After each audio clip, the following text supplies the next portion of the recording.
Emily is a large animal vet, and she has got a lot of calving experience. So, Emily, we have a pile of questions for you today because we're in the midst of calving season. How's that been going for you and all the docs at your clinic? Well, actually, a couple minutes ago, several people ran into this office, which I share with several other people because they're actually on their way to a calving. So it's definitely already heating up this year, and the weather has not been helpful. So thanks for reminding us of this wonderful weather. I apologize for my voice. I have a touch of bronchitis. It may have been brought on by being out all night a few nights ago, so apologies. I don't usually sound like this. I think you're doing great. And that really begs a question that we've already had come into us. How far of a radius do you travel as a large animal vet? How often do you get after hours calls, whether to a farm or to a clinic? Give us a little perspective on that, if you would. So we really try to have people bring things in as much as we can.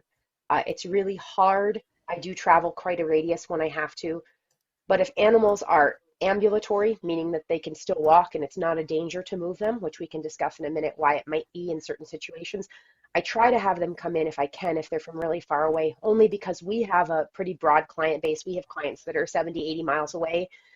And if you go, and that's in either direction. So I have had nights where I've driven from one end of the practice radius to the other. And unfortunately, early in my career, I did have a situation where an animal didn't make it. And I think it was largely because I was too far away. So that's something that is hard Yeah. sometimes to deal with, and Hmm. certainly something we think about. But about 70, 80 miles, there are times when I just go.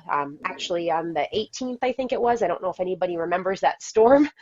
Um, it was a pretty bad one, Mm, and I we didn't do. think We I'd be able remember. to get I I didn't think I'd be able to get out of my driveway because I live about 18 miles east of the practice and the snow had been pretty severe.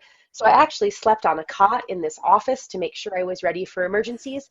And I did get one about 2 in the morning, and the roads were supposed to be closed. So I don't know if I should admit that on air. I don't know if that's legal, but I did drive up there, and I did a C-section. It was -8 outside, and it wasn't a lot warmer in the Wow. barn. I didn't think it was that bad till my instruments started freezing in the pan where I had the sterilization liquid. But we did do the Hmm. C-section and get a live calf. And then on the way back, the plow driver stopped the plow and got out and said, "Why are you on this road?" Um, but I really do think that it's important to be there no matter what, and we try. I will say, um, if I fail at something, I don't ever want it to be for lack of effort. So if I can get to you, I sure will try, and I appreciate it if you can get to me if you sure try. Right. Well, I think you get the exception on the closed roads. I mean, you kind of have an emergency services there. Probably, but I I don't think was we have any special legal rights. Well, you had brought up a couple of good points there. You get calls in the middle of the night, you got to go drive. The weather, you got to get there no matter what the weather is. And you get out there, you had to do a C-section. When you go out for calving, how do you determine if you have to do a C-section? Is there like a threshold, like where if the cow has been in labor for so many hours, you just go in, or are there other signs or complications that would lead to that? So it's actually a really tough decision. And no matter how many Hmm. years I've been doing this, it's still sometimes a really tough decision as to whether or not we should do a C-section. I have the good fortune of educating a lot of students, and this is something that we talk about a lot. And really, no, there's no magical, she's been in labor for this many hours. So usually, unless there's some reason not to, generally when I go in, first I go and I assess the situation transvaginally. So the same way that usually the producer, when they call you for a C-section, they've been trying for a while, but sometimes they may not know as much about manipulating the calf as I do. And I also have really long arms and really small hands, so sometimes I get lucky and I can do a few things maybe they couldn't do. Not that I'm super strong, but I rarely find strength as the limiting factor in calving. I find more than anything it's having enough room to manipulate, and that's something that I'm very lucky about. So a lot of the time I will give an epidural, which a lot of producers can't do. And sometimes that stops her from pushing long enough, especially if it's something like a backwards calf where I can get the calf realigned. There's some drugs I can give in certain situations like epinephrine that can be helpful in getting a little more space. Usually when I get that calf into the birth canal, if I get to the point where I feel I'm not going to be able to get around that head and those front legs once everything's in position fully with my hand. I like to swoop around and kind of see, can I get all the way around? If I'm getting to the point where I really feel like I can't, or if I feel something in her pelvis that's abnormal, because sometimes you find the cow has an old injury, or if it's a heifer who's never calved before, sometimes her bone structure doesn't allow the calf to come out. Hmm. If I find something like that, I might move to a C-section already.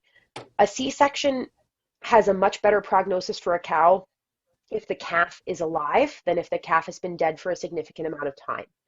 And the reason for this is because your uterus, believe it or not, is technically an external organ. I know it's in the body, so that's hard to believe, but what I mean by that is the uterus is made to have contact with the outside world, right? This calf is in there and he's kind of like a foreign thing, he or she. Um, and you're made to have non-self foreign things in there. Your peritoneum, which is like the big fancy word for the area around your insides, inside your abdomen, that's a sterile field. That's not meant for contact with outside world bacteria. So when you do a C-section, there's always, even when you can completely pull the uterus out of the incision, there's always a little bit of fluid that can get into that area.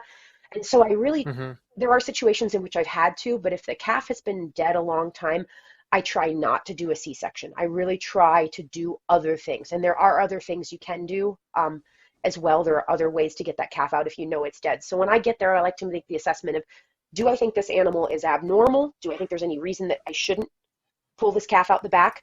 Do I think this calf is abnormal, or do I think this calf is too big? Because the calf can also be malformed, which is not a fun thing to figure out at 2 in the morning. And then third, is this calf Right. alive? And those are kind of the criterion that I will use to decide if we should move to a C-section or not. The other thing to consider is whether or not the cow is a good surgical candidate. So, for example, is she down? Is she up and standing? If I think I can have a live calf and I think the cow is still a good candidate, I may be a little quicker to jump to a C-section because I know that I have a great possibility of a positive outcome. If the calf is dead and the cow doesn't look that great, it may be in her best interest for me to consider doing something else like a fetotomy, and that's where I would decide to do something like that. Wow, that's Oh really boy. interesting. It sounds super very intense, especially if you're doing this at 2 in the morning. We're going to hit bottom of the hour here. I got a few questions when we come back because you had kind of touched on it a little bit, but what if a new calf isn't responsive? Do you do CPR? If you do, when do you give up? And there are other complications when it comes to calving. And this is one that I've heard of before, and a lot of people might not know what it is, but it's a uterine prolapse. What is that? How serious could it be for an animal? We'll get that answered and let you know when we come back. Now, Emily, before we went to break, we had touched on a couple of topics and some questions that we had. And the first one I was going to start with you, was the whole part about CPR on calves. Do you do CPR if a calf isn't responsive after birth? I have certainly tried CPR in the sense that we would think of, pushing to the beat of staying alive. I don't Hmm. always have great luck with that. There's usually a few other things that are going on more than cardiac distress. Most of these animals come out in respiratory distress, meaning it's not so much the heart issue, it's more that they can't breathe because they get stuck in the birth canal for too long, they've had trouble breathing. And there's a Hmm. few ways to combat that. So for one thing, trying to get the mucus out of their nose, a lot of farmers will stick a piece of straw up there and tickle them. That's a great idea. There's also an acupuncture point in the center of the nose, kind of like piercing the nose with a bull ring. And sometimes I'll take a fine gauge needle, like a 22 or 25 gauge needle, and actually put it through there. That can help. Additionally, because I'm a veterinarian and I can usually hit a vein, I will try to IV a lot of these animals a solution of sterile bicarb. So bicarb being like baking soda. When you are deprived of oxygen, your blood can become very acidotic. You can get what they call a respiratory acidosis. And the fancy version of that is your blood's acidic. It's more acidic than it should be. And so by putting in a basic solution like the sterile sodium bicarb, we can actually increase that pH so they're no longer acidotic, and we can do it relatively quickly. And I have a lot of success with that. Sometimes too, if I think their airways are really swollen, this may be an indication for steroids. These are kind of things to go over with your vet. I certainly don't want to give anybody who's listening strict advice, because they should definitely talk about that with their vet. But those are things that you Mhm. could have in place as protocols for calves that come out a little swollen or having trouble breathing. Some people will sling them upside down. The general research that's been done doesn't suggest that that's all that useful, although if it works for you, keep doing it.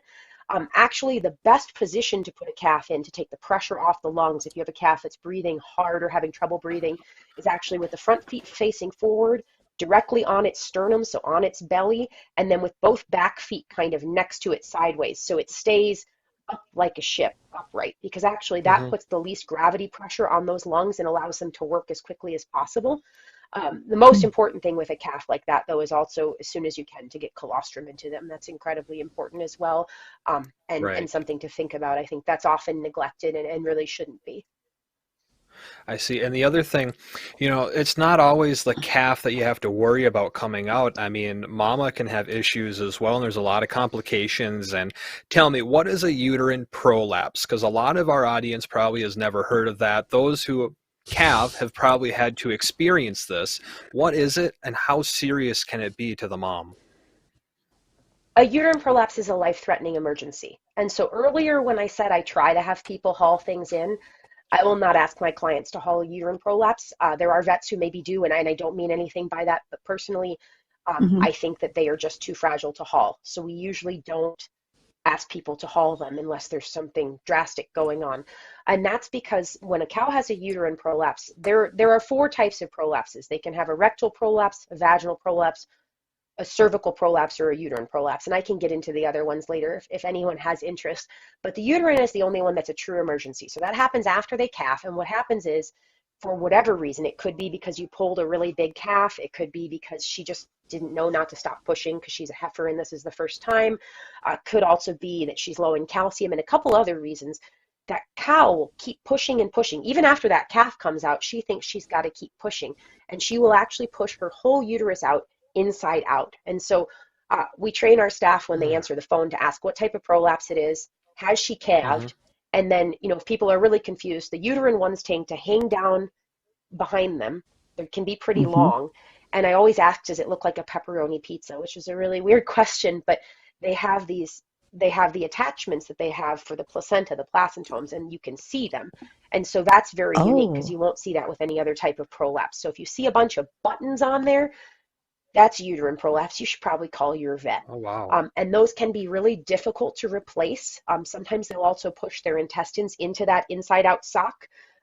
So they can be Oh, really wow. difficult to replace. Sometimes they're bigger than me. And I've had a couple really gnarly ones this year already. It's a very bloody event, to be yeah. honest, not to be too graphic on the Well, radio, I could but imagine um, so. the other thing to consider that's really scary is there's a lot of really big vessels in that uterus because that uterus has been blood supplying this whole calf for all of gestation. Yeah. Right. So there's these huge vessels that are exposed.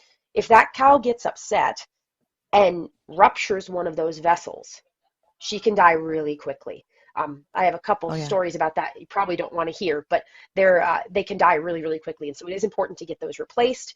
It's important not to get her too worked up. I did actually have a Mm-hmm. cow a couple years ago that kicked hers because she was upset and actually kicked the whole thing off of her body. And there was nothing Oh. Oh, anyone could do for her. So it's definitely a serious emergency. It's a good reason to have a Mm-hmm. good pre-existing relationship with your vet, even if you think that you can pull any calf, and good for you. But uterine prolapses, most people can't replace by themselves. They do take a lot of skill.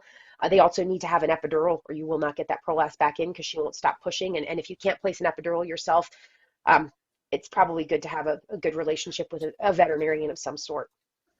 So, what do you do to fix this? I mean, just simply, do you just push it back in, or what's that look like?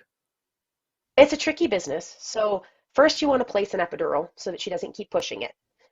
In addition to that, you want to try to get her to take it back, but at the same time, you don't want to risk poking a hole in it because as soon as you do, you've taken that external organ we talked about earlier, and Mm-hmm. now it's pushing material into her abdomen, which could kill her Well, right. later. I'd imagine it's So you don't want fragile to do too. right.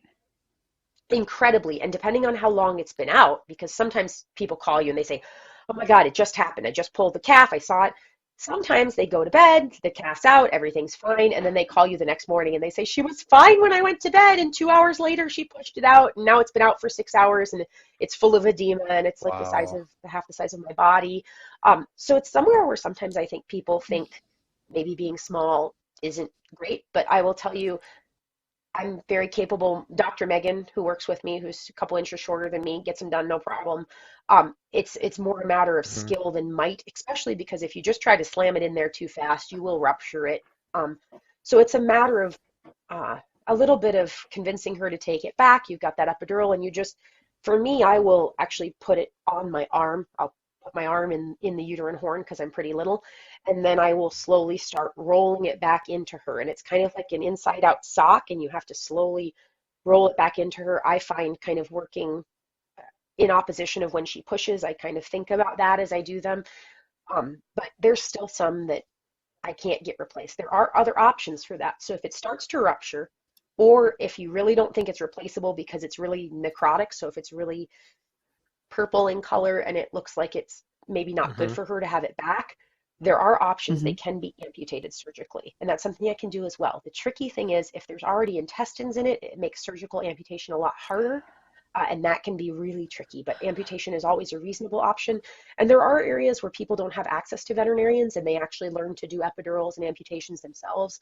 And I have heard of people doing that successfully on their own as well. It's not necessarily something Hmm. I would try to push our client base to do, but I know there are parts of this world that are remote enough not to have a veterinarian, and I respect that they try to do right by their animals if they can. Hmm. So, like for those who are listening, and if you didn't hear when we first started, this is Dr. Emily Fox. She's a large animal vet with the Ashley Veterinarian Clinic in Ashley, North Dakota. And by the way, I am thrilled that you are on and sharing all of these things. Although I'm pretty sure our two guys in the control room at the studio are maybe a little bit green right now because this is somewhat new. So that's okay because this is real world. This is truly what actually happens when when this is going on, right? And you're not in a sterile environment. You're like an ER doc, but you're in a barn with hay and manure. And this isn't so easy. So all I can say is, wow. Um, we have way more questions. So we're gonna be coming up on a break here shortly. But before we get that to that, something else to ask. How often do you come across twins? And then there's the occasional oddity, such as a double-headed calf. Do you see those at all on a regular basis in your practice? So, I haven't pulled any twins this year, but they actually just pulled a set of twins in the other room about 2 hours ago. So it definitely Okay. does happen. Um, I have heard from other veterinarians that they're seeing a lot of twins this year. I didn't necessarily find that to be true when I was doing some ultrasound earlier this year. We do some fetal age and sex ultrasound for some of our clients fairly early in gestation, and at that point, you can still find the twins. And I didn't feel like I saw more than normal, but certainly twins do happen. I have never personally pulled a set of triplets, but I know plenty of people who have. And twins definitely happen. It's Wow. important to recognize what you're dealing with. I always say when you go Mm-hmm. in and you're trying to do a calving, first of all, you need to figure out if you've got the front or the back of the calf. So if it's a front leg, all the joints will bend in the same direction because the wrist of the calf and its knee should bend the same way, right? With the back part Right? of the calf, the hock actually bends opposite to the fetlock joint. And so if you're really confused, is he forwards or backwards, and you can't find a tail or a head and you don't know up from down, try to see the first two joints, which way do they bend? If they're in opposition, you're backwards. If they're the same way, you're forwards. And the reason I bring that up is because the next thing I like to do is I like to make sure that both legs that I'm grabbing are both attached to the same calf. I see that with twins. Sometimes people will say, yeah, I got two legs and he's not coming.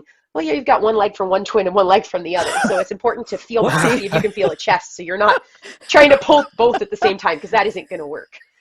Um, No, as no. to deformed calves, I have pulled several deformed calves. I've seen a number of hydrocephalus, which is where there's water on the brain and the brain is too large. I did at one point see an eight-legged calf that the cow had delivered herself after the Hmm. calving. It had extra legs on its back. Um, actually saved that one for the school class that was coming the next week. They still say it was pretty cool. Um, I but I have bet. definitely I seen those. bet.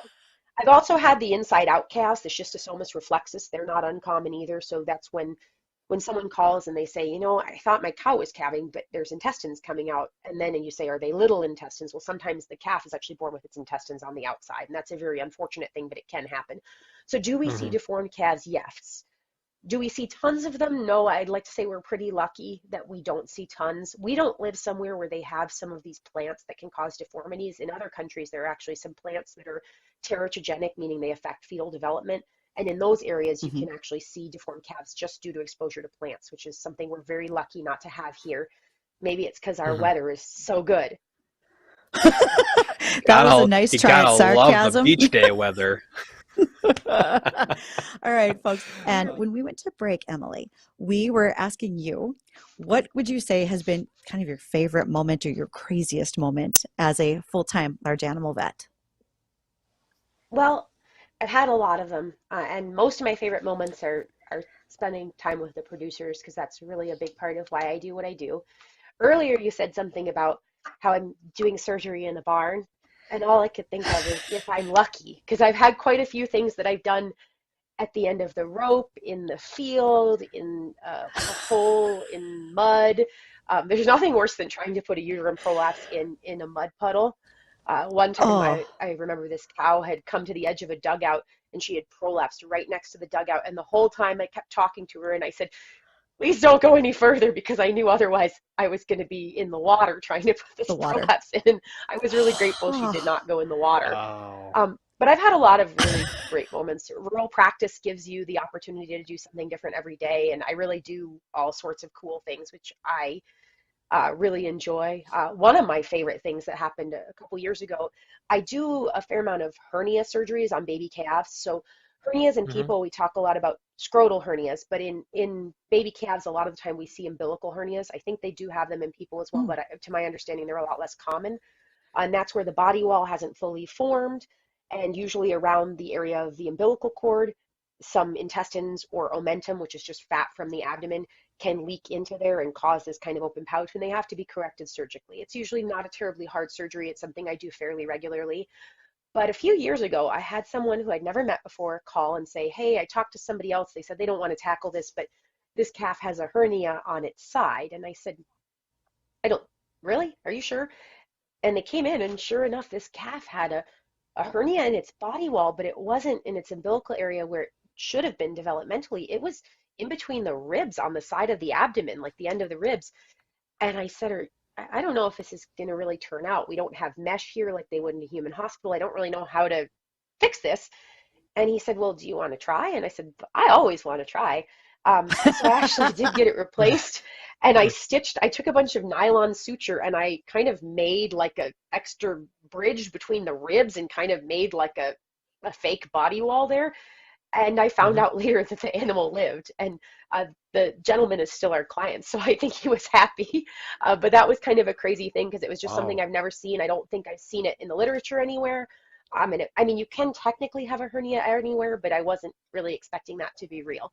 So it was pretty neat, and I was pretty happy that that turned out. But honestly, any calving where the calf is alive and the calf comes out live is really rewarding, and it's something that we love. Uh, don't Hmm. I don't get mad when people call me in the middle of the night because I'm happy we have a live calving. I'm more upset if they wait till 8 o'clock in the morning and they say, "Oh, I didn't want to bother you," and then the calf is dead. Um, because yeah. that's just sad for everybody. It's sad for the cow too. It is sad for Hmm. them too. Um, but we've had a couple of neat things. I a couple years ago too, I think that was last year. Usually if one calf is dead, the other calf is dead with twins, and unfortunately twins get tangled up and a lot of the time they will die before you figure it out and get them out if they're really tangled and the cow doesn't show any signs. And I had this pretty smelly twin to pull out that was dead a long time. And Uh, then I went to pull the Oh. second calf, and I thought to myself when I went to pull the second calf, am I losing it? God, that felt like he moved. And I was like, there's no way. I mean, I've heard of it, but I didn't really think I was gonna. I pulled him out and he was alive and he was fine. So his his buddy had been decomposing in oh, front of him, oh but he no. was still alive. And it was Oh, just wow. such a blessing to get a live calf in that situation. And he surprised me so much. And I was just so happy because I thought I was already in this situation where the best thing we could do is save the cow, but there was already no hope for the calves. And then to get a live calf was pretty exciting. So, um, That yeah, is that's super a pretty cool. exciting thing. And we got about a minute or so left here. Dr. Emily Fox, we were talking about this earlier in our show before you jumped on with us, and it was a little fact about hogs and pigs and why don't they sweat? I think it has to do with their apocrine glands, but to be honest with you, pigs are not my best subject. I'm not 100% sure why they Ah, don't sweat. But I think it might have to do with the glands, if I remember, in their hmm. skin. I'm Hmm. not 100% sure. That's an interesting question. I see. So you And don't then have a lot of hogs in practice, but it's beef and sheep that you primarily focus on. Beef and sheep primarily, but mostly mhm. beef. We do a little bit of goats, a little bit of sheep. Mostly I do beef cows, and then this area we do also do all the small animal for the area. And then I do some other stuff too. I do some horses. And then actually Okay. I don't usually do birds, but this week I've been doing some birds too. Really? Wow. Whatever needs to be Sure. done. Right. And whatever has to get done, you got to get it done. Hey, I got to pass along a joke to you that was sent over from one of our producers, and it's what do you call a cow that was recently given birth? Hmm. A moother? Decaffeinated. Oh gosh, I actually put that on our pay stubs last year and I already forgot about it. I'm known for putting a dad joke on our pay stubs when I do payroll. I should have known that one because I sent it out to the whole office. That's a good one. That's awesome.